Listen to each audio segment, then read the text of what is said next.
Baik, bismillahirrahmanirrahim. Assalamualaikum warahmatullahi wabarakatuh. Di sini saya akan menjelaskan mengenai merek, brand, dan pembuatannya. Sebelum masuk ke dalam materi, izinkanlah saya untuk memperkenalkan diri saya. Nama saya yaitu Anil Hamdal dan lokal saya berada di PAI 5. Langsung saja kita masuk ke dalam pembahasan pertama, yaitu penjelasan merek. Pengertian merek. Merek atau jenama adalah tanda yang dikenakan oleh pengusaha, pabrik, produsen, dan sebagainya pada barang yang dihasilkan sebagai tanda pengenal American Marketing Association atau AMA. Mendefinisikan merek sebagai sebuah nama, istilah, tanda, simbol, atau desain, atau kombinasi hal-hal tersebut yang dimaksudkan untuk mengidentifikasi barang dan jasa dari satu penjual atau kelompok penjual, dan untuk membedakannya dari para pesaing. Hal ini senada dengan yang dikatakan Aker bahwa merek adalah nama dan atau simbol yang sifatnya membedakan berupa logo atau simbol, cap, atau kemasan untuk mengidentifikasi barang atau jasa dari seorang penjual atau kelompok penjual. Merek merupakan frontliner sebuah produk, suatu tampilan awal yang memudahkan konsumen mengenali produk tersebut. Pada prinsip merek merupakan janji penjual atau produsen yang secara kontinu membawa serangkaian kesatuan tampilan, performance, manfaat atau benefit, dan layanan atau service kepada pembeli dalam perspektif komunikasi merek. Pengertian merek menurut para ahli. Yang pertama, ada menurut Kotler dan Armstrong pada tahun 2012. Kotler dan Armstrong menyatakan bahwa brand atau merek memiliki pengertian sebagai sebuah nama, istilah, tanda, simbol, atau desain, atau sebuah kombinasi di antaranya yang bertujuan untuk mengidentifikasi barang atau jasa yang dihasilkan oleh produsen. Yang kedua ada Aker pada tahun 1997. Menurutnya, merek atau brand adalah nama atau simbol yang bersifat membedakan dengan maksud mengidentifikasi barang atau jasa dari seorang atau kelompok penjual tertentu, sehingga membedakannya dari produk lain yang dihasilkan oleh para kompetitor.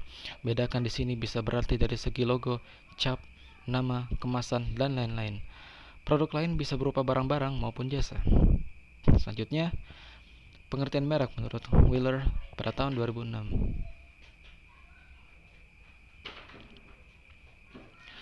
A brand is the nucleus of sales and marketing activities generation, increase awareness and loyalty when managed strategically.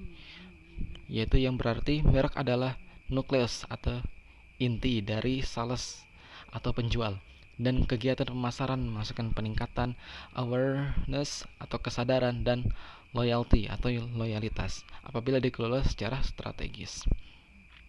Selanjutnya masuk ke pengertian brand.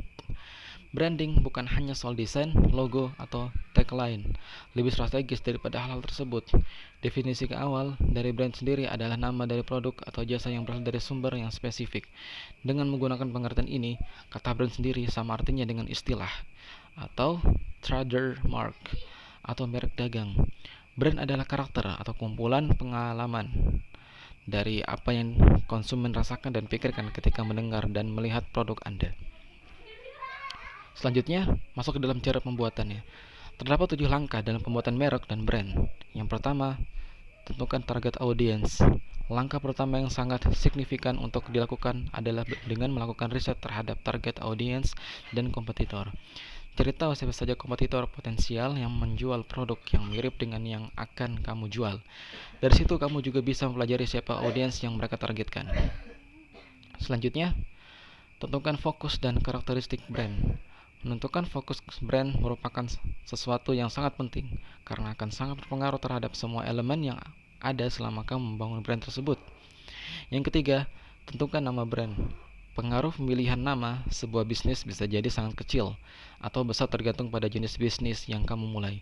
Sebuah brand lebih dari sekedar nama. Karakteristik, tindakan, dan reputasi dari sebuah brand yang akan membuatnya dikenal dan membuat memiliki arti di pasaran. Yang keempat, tentukan slogan brand. Slogan yang catchy dan mampu mewakili visi dan misi brand kamu merupakan sesuatu yang penting namun tetap saja sulit untuk diciptakan. Slogan yang singkat dan deskriptif yang mampu mewakili brand kamu akan mudah untuk dikenali dan kamu pun bisa menempatkannya sebagai headline di website bisnis, di kartu nama, bahkan di media sosial. Yang kelima, tentukan penampilan atau gaya brand. Baik warna dan font yang terkandung dalam brand kamu merupakan sesuatu yang sangat penting untuk ditetapkan.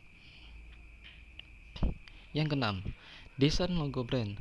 Entah kita membuatnya sendiri atau menggunakan jasa desainer, sebuah logo akan menjadi wajah sebuah brand sendiri, sehingga harus mampu mewakili nilai, visi, dan misi brand kamu secara visual. Dan yang terakhir, kembangkan terus bisnismu. Membangun sebuah brand tidak berhenti saat kamu membuat logo dan slogan. Brand harus selalu ada dan tetap konsisten manakala pelanggan kamu berinteraksi dengannya. Perlu disadari bahwa kita harus tetap mengapresiasi kenyataan bahwa kamu tidak akan pernah memiliki 100% kendali terhadap atau terkait bagaimana orang-orang mempersepsikan brand kamu. Selanjutnya, masuk ke dalam soal. Yang pertama, mungkin kita sering bertanya-tanya, apa sih fungsi merek itu? Nah, fungsi merek itu yaitu untuk mengidentifikasi barang dan jasa dari satu penjual atau kelompok penjual dan untuk membedakannya dari para pesaing. Dan soal kedua, apa itu brand? Nama dari produk atau jasa yang berasal dari sumber yang spesifik dengan menggunakan pengertian ini. Kata brand sendiri sama artinya dengan istilah atau trademark atau merek dagang.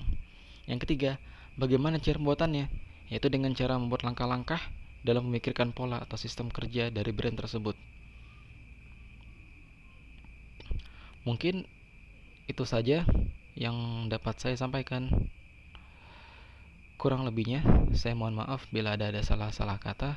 Wassalamualaikum warahmatullahi wabarakatuh.